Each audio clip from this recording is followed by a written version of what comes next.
Hello guys, അങ്ങനെ നമ്മളിന്ന് finally വീണ്ടും ആഫ്റ്റർ മിനി ടൈം നമ്മുടെ ഫസ്റ്റ് എവർ കുക്കിംഗ് വീഡിയോ ആണ് ഇവിടെ പോസ്റ്റ് ആകാൻ പോകുന്നത്. അപ്പോൾ നമ്മൾ ഇന്ന് ഉണ്ടാക്കാൻ പോകുന്നതാണ് സോസേജ് എയർ ഫ്രയർ പിസ്സ. അതെങ്ങനെ ആയിത്തീരുമെന്ന് ഞാൻ ശുഭപ്രതീക്ഷയോടെ സ്റ്റാർട്ട് ചെയ്യാണ്. അപ്പോൾ ഞാൻ ഇവിടെ 3 സോസേജാണ് എടുക്കുന്നത്. നിങ്ങൾക്ക് എത്ര സോസേജ് വേണം അത്ര സോസേജ് നിങ്ങൾക്ക് എടുക്കാം, കാരണം സോസേജ് വെറുതെ വറുത്ത് കഴിക്കാനോ നല്ല ടേസ്റ്റ് ഉണ്ട്.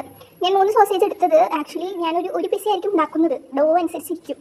അപ്പോൾ ഡോ കുറച്ച് കൂടുതലുണ്ടെങ്കിൽ എനിക്ക് 2 പിസ്സ ഉണ്ടാക്കാമല്ലോ. അപ്പോൾ അതിനാണ് ഞാൻ ഇത്തിരി കൂടുതൽ സോസേജ് എടുത്തത്. പക്ഷേ സോസേജ് വറുത്ത് വന്നു കഴിഞ്ഞപ്പോഴാണ് ഞാൻ മനസ്സിലാക്കിയത് ഇത് വളരെ കുറവായിരുന്നു എന്ന്. അതെങ്ങനെയാണ് സംഭവിച്ചതെന്ന് എനിക്ക് അറിഞ്ഞൂടാ.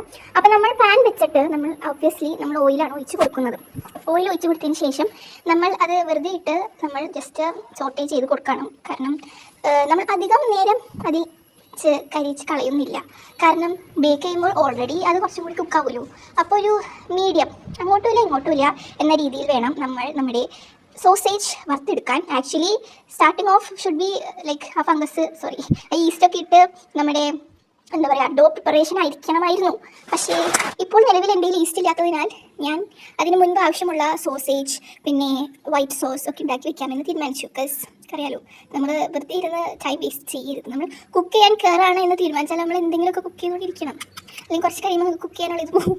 സോ ഇത് നല്ലോണം കരിഞ്ഞു പോകാതെ കിട്ടുമെന്ന പ്രതീക്ഷയിൽ ഞാൻ സോട്ട് ചെയ്ത് തുടങ്ങി. ആൻഡ് ഇറ്റ്സ് ട്രൂ, നമുക്ക് കരിഞ്ഞു പോകാതെ നമുക്ക് കിട്ടി ഗൈസ് നമ്മുടെ സോസേജ്. അപ്പോൾ നമ്മൾ നെക്സ്റ്റ് സ്റ്റെപ്പ് നമുക്ക് വൈറ്റ് സോസാണ് ഉണ്ടാക്കേണ്ടത്.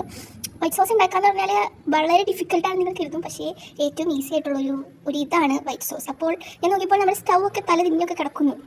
സ്റ്റൗവിൻ്റെ ആ പാത്രം വയ്ക്കുന്ന ആ ഒരു അതെന്താണെന്ന് നിങ്ങൾ ചോദിക്കരുത്. പക്ഷേ അത് നല്ലോണമൊക്കെ നേരെയാക്കി, കാരണം I am not looking for any explosion. So നേരെയാക്കി വെച്ച് നമ്മളങ്ങനെ അവസാനം നമ്മുടെ പാൻ ചൂടായി, കാരണം വെള്ളമൊക്കെ പറ്റിയല്ലോ. അങ്ങനെ ആദ്യമായിട്ട് ഒരു first step I am adding 1 spoon of ghee. This is vegetable ghee.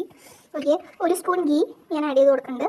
അതുപോലെ തന്നെ അതിൻ്റെ മുകളിൽ കൂടി ഞാൻ 1 സ്പൂൺ മൈദയും കൂടി ആഡ് ചെയ്ത് കൊടുക്കും. ഇപ്പോൾ ആഡ് ചെയ്ത് കൊടുക്കുന്നതായിരിക്കും. സ്പൂണ് തന്നെ അതിൻ്റെ ഉള്ളിൽ വീഴാത്തത് എൻ്റെ ഭാഗ്യം. അങ്ങനെ നമ്മുടെ ഗീ നല്ലോണം മെൽറ്റായി തുടങ്ങിയിട്ടുണ്ട്. ഇനി നമ്മൾ നമ്മുടെ എന്താ പറയുക മൈദയാണ് ആഡ് ചെയ്ത് കൊടുക്കുന്നത്. ഞാൻ ആക്ച്വലി 2 സ്പൂൺ ആദ്യം ആഡ് ചെയ്ത് കൊടുക്കുന്നില്ല.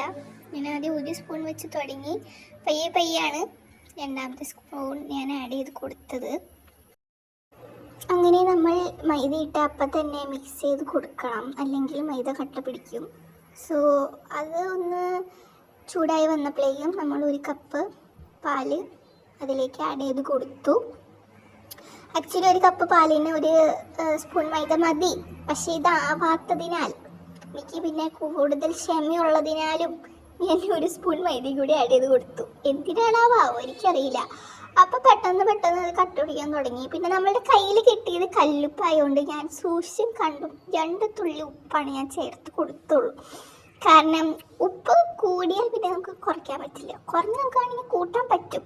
നമ്മുടെ ചീസിലൊക്കെ ഉപ്പുള്ളത് കൊണ്ട് ഞാൻ ഭയങ്കര ക്ലെവർ ആയതുകൊണ്ടും ഞാൻ അതും കൂടി കൺസിഡർ ചെയ്തിട്ടാണ് ഞാൻ ഉപ്പ് ആഡ് ചെയ്ത് കൊടുത്തത്.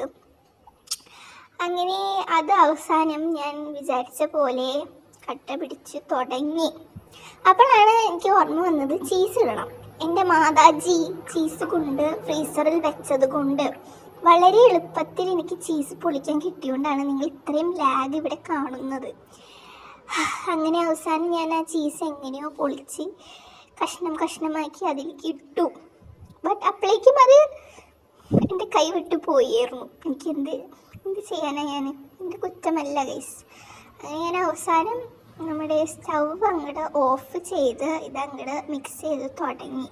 ചീസ് മെൽറ്റാവും എന്ന പ്രതീക്ഷയിലാണ് ഇപ്പോൾ ഞാൻ മിക്സ് ചെയ്യുന്നത്. നിങ്ങൾക്ക് കണ്ടാൽ മനസ്സിലാവും സോസ് ഇത്തിരി കട്ട പിടിച്ചെങ്കിലും നല്ല ടേസ്റ്റ് ഉണ്ടായിരുന്നു. ഞാൻ ഉണ്ടാക്കിക്കൊണ്ട് പറയല്ല, അതിൽ 1/4 സോസ് ഞാൻ തന്നെ തീർത്തു. പിന്നെ എനിക്ക് മനസ്സിലായി ഇങ്ങനെ പോയാൽ മിക്കവാറും ആ സോസ് ഞാൻ തന്നെ തീർക്കുമെന്ന് എനിക്ക് മനസ്സിലായതുകൊണ്ട് ഞാൻ ലാസ്റ്റ് ചില്ലി ഫ്ലേക്സ് വരിയിട്ടു. ആക്ച്വലി ചില്ലി ഫ്ലേക്സ് നമ്മുടെ വീട്ടിലുണ്ടായിരുന്നില്ല, പക്ഷെ നമ്മൾ ഉണ്ടാക്കും. നമുക്ക് ഉണ്ടാക്കാൻ പറ്റാത്ത എന്താണ് ഈ ലോകത്തുള്ളത് അല്ലേ? ഓക്കെ, സോ നമ്മുടെ അടുത്ത സ്റ്റെപ്പ് എന്ന് വെച്ചാൽ ഈസ്റ്റ് തയ്യാറാക്കുക എന്നുള്ളതാണ്. നമ്മുടെ ഡോയിലേക്ക് ആഡ് ചെയ്യാൻ വേണ്ടിയിട്ടാണ്. അപ്പോൾ ഞാൻ അതിനായിട്ട് 2 ടീസ്പൂൺ ഷുഗർ, പിന്നെ 1/2 കപ്പ് ഓഫ് ഹോട്ട് വാട്ടർ. ഹോട്ടല്ല, actually warm water. Hot water add ചെയ്താൽ നമ്മുടെ ഈ മിക്സ്ചർ റൈസ് ആവില്ലെങ്കിൽ നമ്മുടെ ഡോവും റൈസ് ആവില്ല. അപ്പോൾ നല്ലോണം മിക്സ് ചെയ്തൊരു 10 to 15 മിനിറ്റ് റെസ്റ്റ് ചെയ്യാൻ വെച്ചിട്ട് നമുക്ക് ഈസ്റ്റ് പൊങ്ങും നോക്കാം. അങ്ങനെ നമ്മൾ ഫംഗസ്, അതായത് എപ്പോഴും ഫംഗസ് എന്നാണ് എനിക്കറിയില്ല. നമ്മൾ ഈസ്റ്റ് മിക്സ് ചെയ്ത് വെച്ചിട്ടുണ്ട്. നമ്മൾ റെസ്റ്റിങ് കഴിഞ്ഞിട്ട് ഇനി കുറച്ച് ലോങ് ആയതുകൊണ്ട് നമുക്ക് നെക്സ്റ്റ് പാർട്ടിൽ ബാക്കി കാണാം. അപ്പോൾ ബൈ.